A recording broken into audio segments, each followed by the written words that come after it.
আজকে আমরা একটু হাইপোস্পেডিয়াস সম্পর্কে আলাপ করব। What is hypospadias? Hypospadias is defined as the hypoplasia of the tissue forming the ventral aspects of the penis beyond the division of the corpus spongiosum.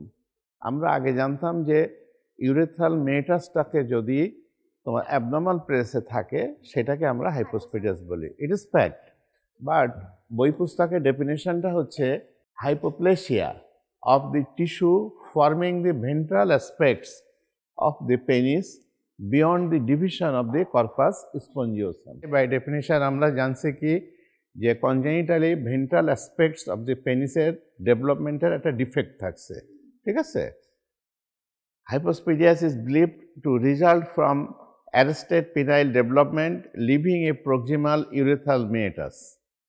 তাহলে এখানে একটা কনজেনিটাল ডিফেক্ট থাকছে যেখানে প্রক্সিমাল ইউরেথ্রাল মেটাসটা অ্যাবনর্মাল প্লেসে situated থাকছে, ঠিক আছে। ইনসিডেন্সটা 1/250 male new live births, 1/250 male live বার্থস।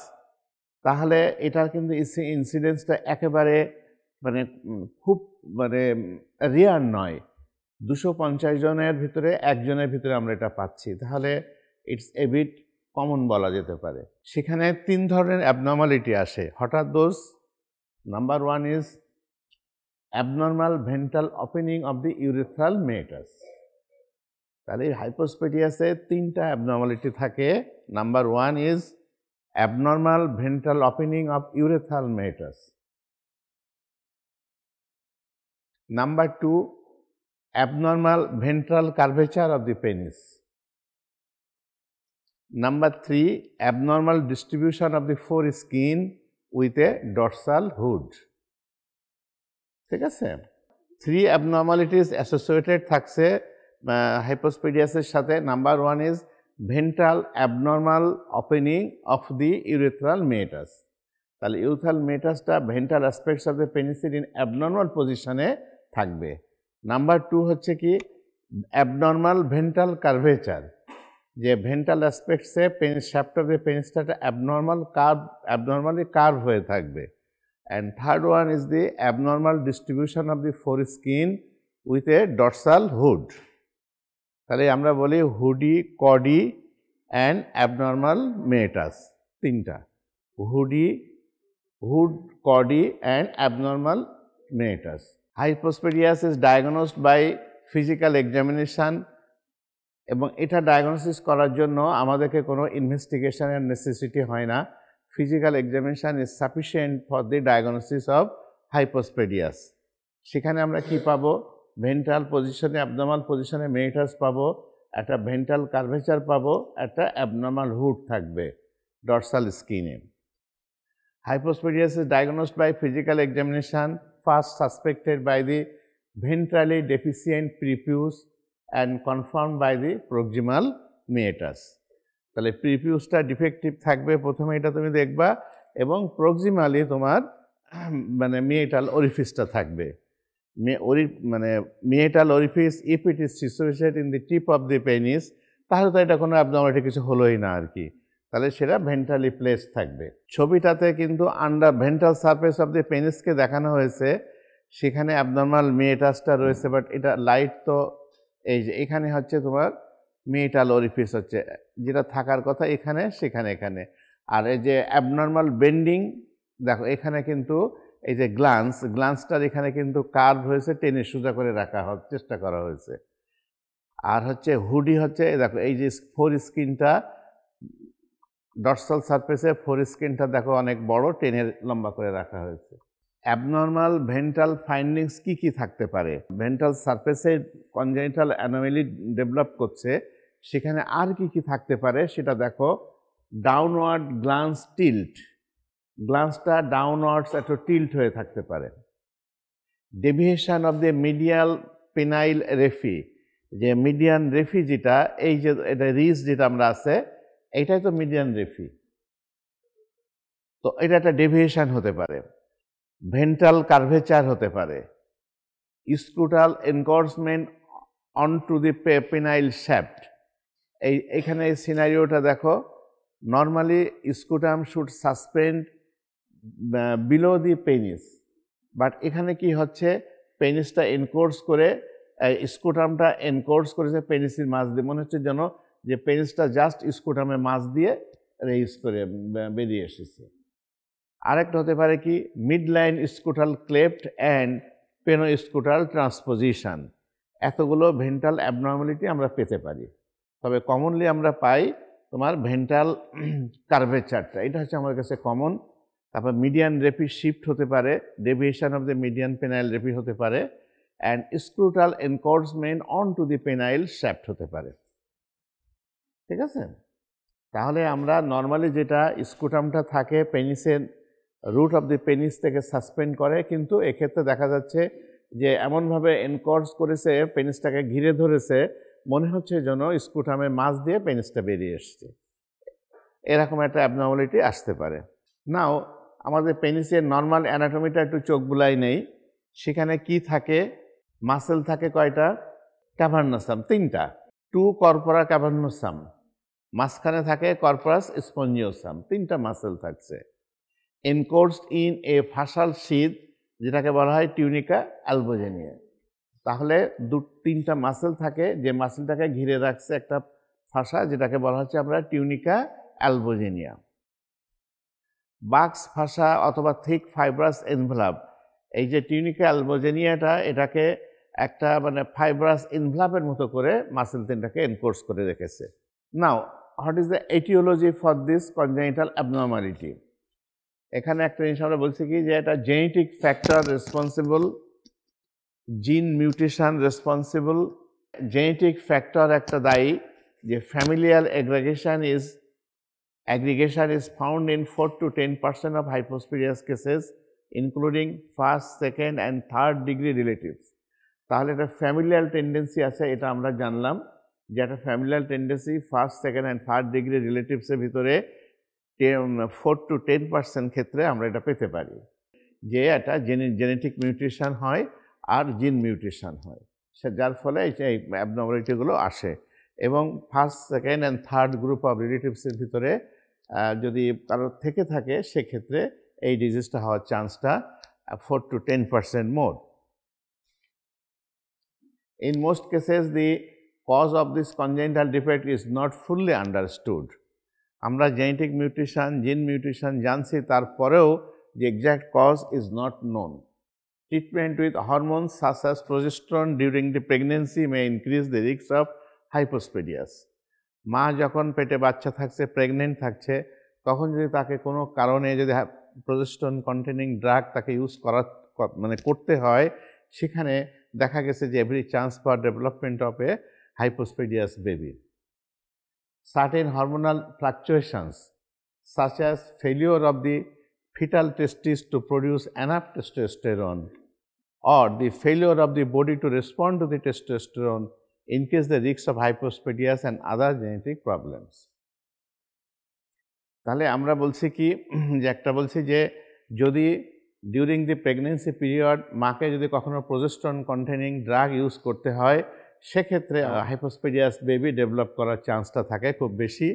আরেকটা কারণ থাকতে পারে, সেটা হলো কি, যদি কিছু কিছু হরমোনাল ফ্ল্যাকচুয়েশন, দ্যাট ইজ যখন একটা মেল বেবি ফিটাসটা যখন মেল হচ্ছে, তখন তার টেস্টিস যখন ডেভেলপ হচ্ছে, ওখান থেকে তার কিছু টেস্টিকুলার হরমোন বের হয়, টেস্টোস্টেরন বের হয়।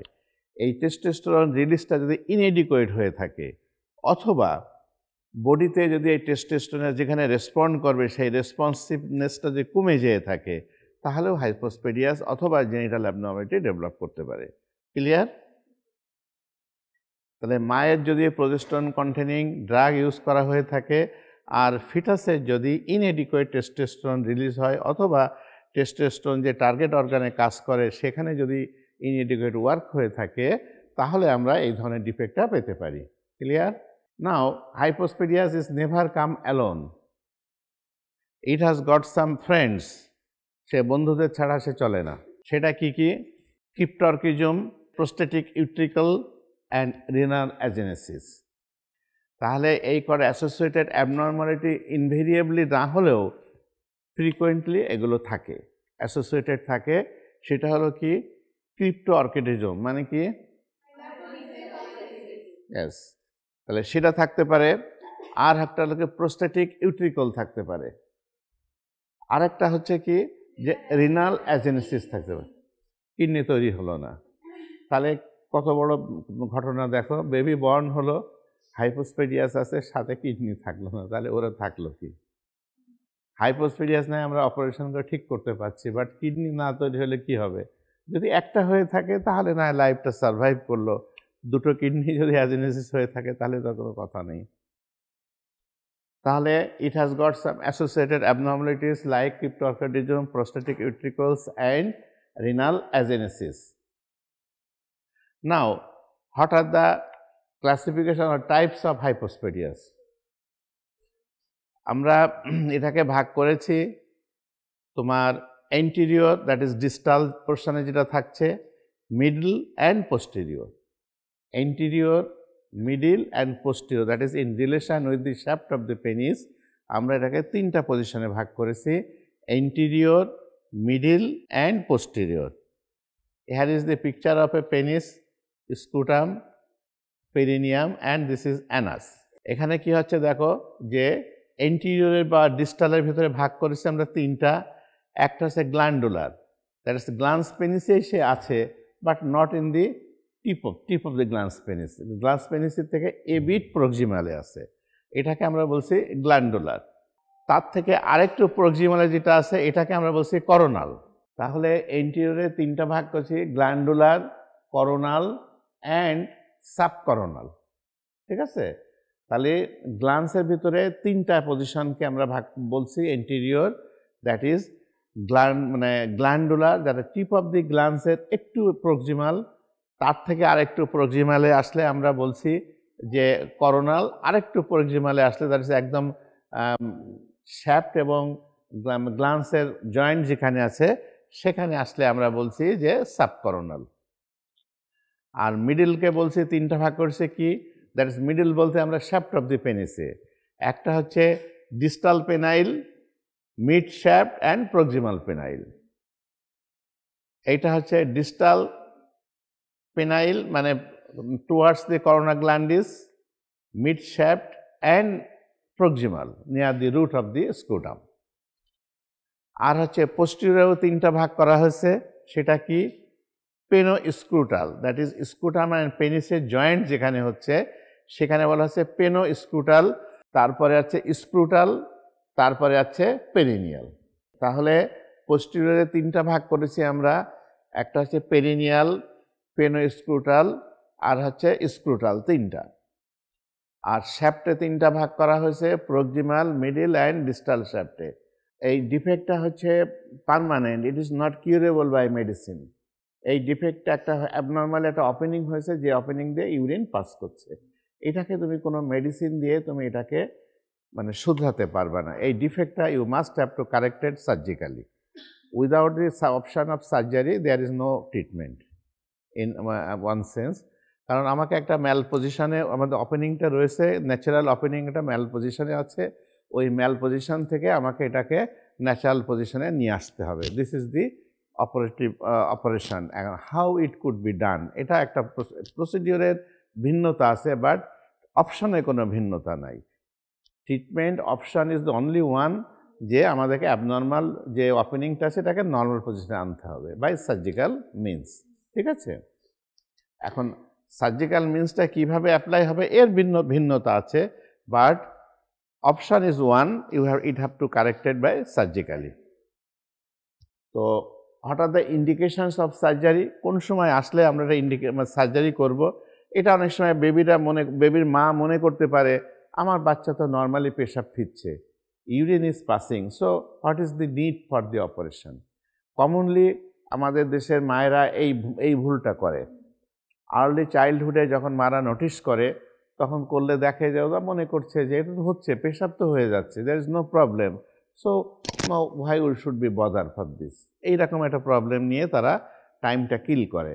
পরে যখন দেখে যে বাচ্চা 5-7 বছর বয়স হয়ে গেছে, রিয়েলি ইট ইজ মানে প্রবলেমেটিক, তখন তারা ডাক্তারের কাছে আসে, but it is surgically it is too late time to correction. আমরা বলছি কি ফাংশনাল ইন্ডিকেশনের ভিতরে বলছি কি প্রক্সিমালি লোকেটেড মেটাসটা যে প্রক্সিমালি থাকে এটা আমাদের একটা ইন্ডিকেশন ফর সার্জারি। তারপর হচ্ছে কি ventrally deflected urinary stream, ventrally deflected urinary steam, that is স্টিমটা যদি নর্মালি ইউরিনটা কী হবে, এটা ফোর্সলি বের হয়ে যাবে, it should have to out by forceful manner আর কি, যে যাতে করে এটা একদম ড্রিবলিং তো হয় না, এটাকে ফোর্সলি ইউরিনটাকে পাস হয়। তো সেটা যদি না হয়ে দেখা যাচ্ছে যে ভেন্ট্রালি ড্রিবলিং হয়ে আসছে, ইউরিনটা ফোর্সলি পাস করতে পারছে না, এটাও একটা ইন্ডিকেশন ফর অপারেশন। আরেকটা যদি মেটাল স্টেনোসিস হয়ে থাকে, একবার সে রয়েছে অ্যাবনর্মাল প্লেসে, তারপরেও যদি আবার স্টেনোসিস হয়ে থাকে, তাহলেও একটা indication for operation. And curve penis, যেটাকে কর্ডি বলি আমরা, বড় না হলে এটা বোঝা যায় না, এটা আর্লি চাইল্ডহুডে বোঝা যায় না, যখন 4-5 বছর বয়স হয় তখন বোঝা যায় পেনিসটা কার্ভ হয়ে আছে। তাহলে এই কতগুলো কারণ হলে আমরা অ্যাবসলিউট ইন্ডিকেশন আছে ফর অপারেশন। আরেকটা জিনিস আমরা বলছি যে cosmetic indication which are strongly linked to the patient's future psychology. একটা মেল চাইল্ড সে যখন বড় হচ্ছে সে বুঝতে পারছে যে I have got a urethral meatus in abnormal position, I have got some urination problems, I have got a downward bending of my penis, এইগুলো নিয়ে কিন্তু একটা সাইকোলজিক্যাল ইম্প্যাক্ট থাকে। সেক্ষেত্রেও আমরা অনেক সময় বলি যে একটা কসমেটিক ভ্যালুটা আমাদেরকে চিন্তা করতে হবে, সে যখন অ্যাডাল্ট হবে তখন এটা নিয়ে কিন্তু খুব প্রবলেম হতে পারে, দ্যাট ইজ একটা কসমেটিক ইন্ডিকেশনও থাকে। কসমেটিক ইন্ডিকেশন অ্যান্ড হচ্ছে জেনুইন ইন্ডিকেশন দুটোই এখানে বলবৎ আছে। তো সেখানে দেখো কসমেটিক ইন্ডিকেশনের ভিতরে আমরা আরও কিছু জিনিস অ্যাড করেছি, সেটা হলো অ্যাবনর্মালি লোকেটেড মেটাস, এটা তো আছেই। Cleft glance, what is this? Cleft glance, cleft লিফটের মতো গ্ল্যান্সটাও অ্যাপার্ট হয়ে আছে, ক্লেফট গ্ল্যান্স থাকছে। রোটেটেড পেনিস উইথ অ্যাবনর্মাল কিউটিনাস রেফি, পেনিসটা যদি রোটেটেড হয়ে থাকে এবং কিউটিনাস রেফি যেটা থাকে ওটা অ্যাবনর্মাল প্লেসে থেকে থাকে। তারপরে প্রিপিউটাল হুড, যেটা উপরের দিকে হুড থাকে, পেনোস্ক্রোটাল ট্রান্সপোজিশন অ্যান্ড স্প্লিট স্ক্রুটাম, এতগুলো অ্যাবনর্মালিটি হতে পারে। হলে এগুলো সবই কিন্তু আমাদের সার্জিক্যাল ইন্ডিকেশনের ভিতরে, এটাকে আমরা বলছি কসমেটিক ইন্ডিকেশনের বেশি। যদি তোমার মেটাসটাকে নর্মাল পজিশনে থাকে, হুডিটা কর্ডিটা আমরা ঠিক কারেকশন করতে পারি, তাহলে কিন্তু life is possible to maintain. But যদি এখানে এরকম থেকে থাকে যে ক্লেফট গ্ল্যান্স থেকে থাকে, স্প্লিট স্ক্রুটাম থেকে থাকে, পেনোস্ক্রোটাল ট্রান্সপোজিশন থেকে থাকে, এগুলোর জন্যও কিন্তু তখন তোমাকে সার্জিক্যালি যেতে হবে। নাও প্রি অপারেটিভ কনসিডারেশন, এখানে একটা কথা আছে যে টাইমিং অফ দি অপারেশন, কখন আমরা এই অপারেশনটি করবো, এটা ইম্পর্টেন্ট টাইম আমাদের জানতে হবে। যে usually it is perform between the 6th month of 6 and 12, তাহলে it is sufficient, that is optimum time for correction, 6 to 12 months of age. Healing seems to occur more quickly and with fewer scars, and young infants overcome the stress of surgery more easily. কেন এই early করতে হয়?